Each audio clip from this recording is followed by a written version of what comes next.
आत्ता परवा मी एक रिपोर्ट बघितला. आत्ता आपल्या सगळ्या राज्यांची अवस्था अशी आहे की निवडणुकीमध्ये जी आश्वासनं दिलेली असतात तर रेव्हेन्यूचा 50% 55% निधी हा त्या ज्या घोषणा केलेल्या असतात ना, हे ह्याच्यासाठीचे लाडकी बहीण, ह्याचे पैसे, त्याचे पैसे, त्याच्यामध्ये 50-55% पैसे जातात.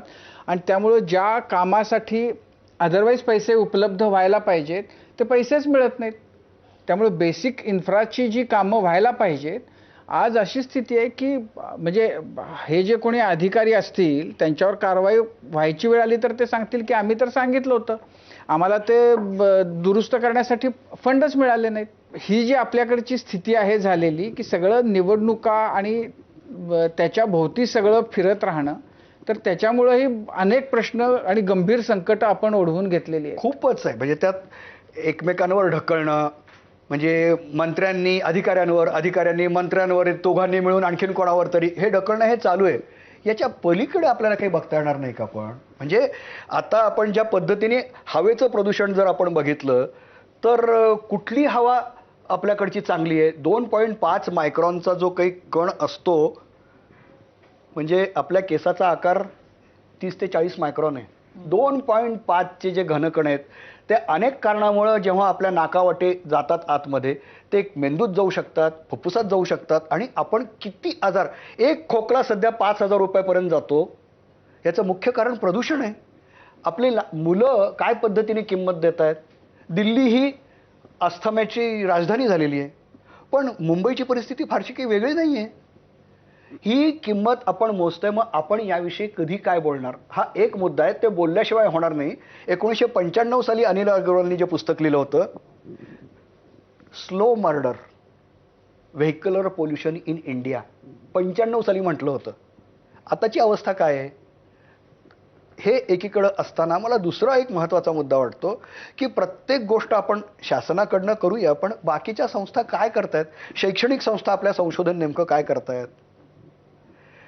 बाकी आर्थिक परिस्थिती जर म्हणलं तर अगदी मी मराठवाड्याविषयी मी नेहमी म्हणतो की 200 कोटीच्या वर मालमत्ता असणारे मराठवाड्यामध्ये किमान 5,000 तरी लोक असतील, जास्तच असतील, कमी नाही. यांना कधीही सार्वजनिक गुणवत्तेकडे लक्ष द्यायला का वाटत नाही? पूर्वी शैक्षणिक संस्था काढत होते, इतर काही कार्यक्रम करत होते. आत्ता मी सुंदरबनमध्ये जाऊन आलो. सुंदरबन म्हणजे तो एक मुद्दा आपल्याला बोलायचा होता की हवामान बदलाबद्दल आपण बोलतोय, पण हवामान बदलामुळे आर्थिक नुकसान जसं होतं ना, तसं न मोजता येणारं नुकसान त्यापेक्षा कैक पटीने अधिक होतं. आणि त्याबद्दल निधी द्या असं भारत सरकारनं गेल्या वर्षी बाकूच्या परिषदेत सांगितलं. यंदा नोव्हेंबरमध्ये जी ब्राझीलमध्ये परिषद होणार आहे तिथं याच्यावर खूप मोठ्या प्रमाणात चर्चा होणार आहे. आता बाकीचे देश म्हणतात तुम्ही तर 5 लाख कोटी ट्रिलियनची, $5 ट्रिलियन अर्थव्यवस्था आहे, तुम्हाला कशाला पाहिजे? आपण स्वतः का निधी तयार करू शकत नाही यासाठी? आपण कॉर्पोरेटना का सांगत नाही तुम्ही द्या म्हणून? तर आता आपण बघूया की समजा आमचं पूर ओसरलाय, माती खरवडून गेली आहे, अशा जागा किती आहेत? किती शेत आहेत? किती लाख हेक्टर? 7 लाख हेक्टरवर सध्या हानी आहे. तर त्यातले किमान 20% याच्यावरची माती पूर्ण खरवडून गेलेली आहे. म्हणजे हे खूप दीर्घकाळाचं नुकसान आहे. ती भरपाई कशी देणार? वेगळं उदाहरण सांगतो. 2003 साली पहिल्यांदा मराठवाड्यामध्ये 14 आत्महत्या झाल्या. तोपर्यंत आत्महत्या नव्हत्या. तेव्हापासून आजपर्यंत साधारणपणे 12,000 शेतकऱ्यांनी आत्महत्या केलेल्या आहेत. म्हणजे 12,000 विधवा आहेत. यातल्या किती जणांच्या नावावर त्यांच्या नवऱ्यांची शेती झालेली आहे हे बघायला पाहिजे. खूप कमी आहे. आता त्यामुळे त्यांना येणारं ब्लड प्रेशर, त्यामुळे त्यांचे होणारे विकार हे नॉन इकॉनॉमिक लॉसेस आहेत आणि ते दीर्घकालीन आहेत. तुम्हाला कल्पना आहे का की मोहिनी भिसे वडिलाला शेती विकायला लागू नये म्हणून तिने आत्महत्या केली. 18 वर्षाची मुलगी. तिचे मैत्रीण शीतल तिने पण केली. अरबाज नावाचा मुलगा वडिलांना दप्तर आणि हॉस्टेलचं फीस देता येत नाही म्हणून आत्महत्या केली. ह्या जशा केसेस आहेत तसं 2003 साली लातूरमध्ये जेव्हा पाणी यायचं आणि गर्दी व्हायची, 2 वर्षाची मुलगी वैष्णवी ती छोटीशी काहीतरी बादली घेऊन पाणी आणायला गेली, टँकर उलटा आला आणि ती पाण्यात गेली टँकर खाली. हे लॉसेस असे मोजता येतील का नाही आपल्याला? यासाठी म्हणजे सरकारनं ह्या मोठ्या नेत्यांनी, मुख्यमंत्र्यांनी, पंतप्रधानांनी नुसतं बोललं जरी, पैसा खर्च करायची गरज नाही, त्यांनी इच्छा जरी व्यक्त केली ना, तरी कितीतरी लोक या बाबतीमध्ये सक्रिय होऊ शकतात. आपल्याकडचं सामाजिक वातावरण बदलायला खूप सगळ्यांनी योगदान देणं आवश्यक आहे, कारण हे नॉन इकॉनॉमिक लॉसेस एवढे वाढत आहेत.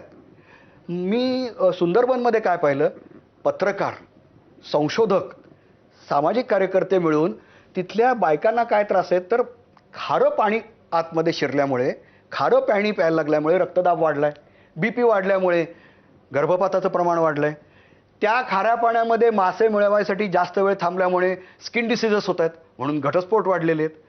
आणि पुरुषांचं स्थलांतर झालंय, आणि पुरुष एकदा स्थलांतरित होऊन गेले, मुली शाळेला जाताना त्यांना पळवून त्यांची विक्री होते. या सगळ्यावर रेकॉर्ड करून, अभ्यास करून त्याच्यासाठी काहीतरी निधी उभा केला जातोय कलकत्त्यामध्ये. आपल्याकडं अशा अनेक समस्या आहेत. पूर्वी या पद्धतीचं काम आपल्याकडं व्हायचं. म्हणून हवामान बदलाचं रिपोर्टिंग करताना मला असं वाटतं की आपण सोल्युशन जर्नलिझमकडेही बघितलं पाहिजे. फ्लड कंट्रोल, आपल्याकडे एवढे मोठे फ्लड येतात. जगामध्ये किती देशांमध्ये जवळजवळ जगातल्या 4 ते 4,500 हजार धरणांना पाडून टाकण्यात आलेलं आहे. नद्यांना मोकळं करा असं खूप ठिकाणी होतंय. मी तुम्हाला काही फोटो दाखवतो.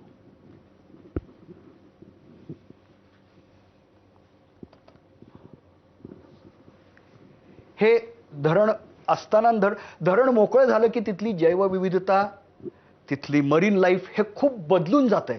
अमेरिका, युरोप, अगदी चीनमध्ये याचा आपण आता 1950च्या दशकामध्ये आपण जो धरणाचा विचार करत होतो, धरण मंदिर म्हणत होतो, आता अशी किती धरणं आहेत जी गाळाने भरली आहेत आणि त्यामुळे पूर येतोय.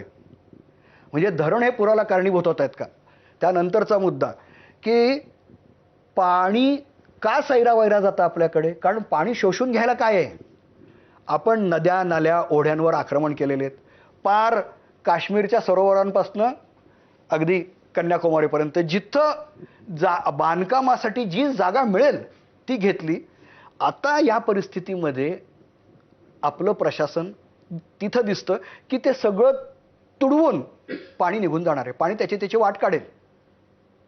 म्हणून जगामध्ये सगळे शास्त्रज्ञ काय सांगतायत की तुमच्या हिरव्या जागा, जे झाडं, आणि निळ्या जागा म्हणजे पाणथळ जागा या वाढल्या तरच तुम्ही पूर नियंत्रण करू शकता. आता खरा प्रश्न आहे की 1 महिनाभर शेतात जाता येणार नाही. पण समजा ऑक्टोबर अखेर, नोव्हेंबरमध्ये शेतात गेलं तर रब्बीला काय पेरायचं?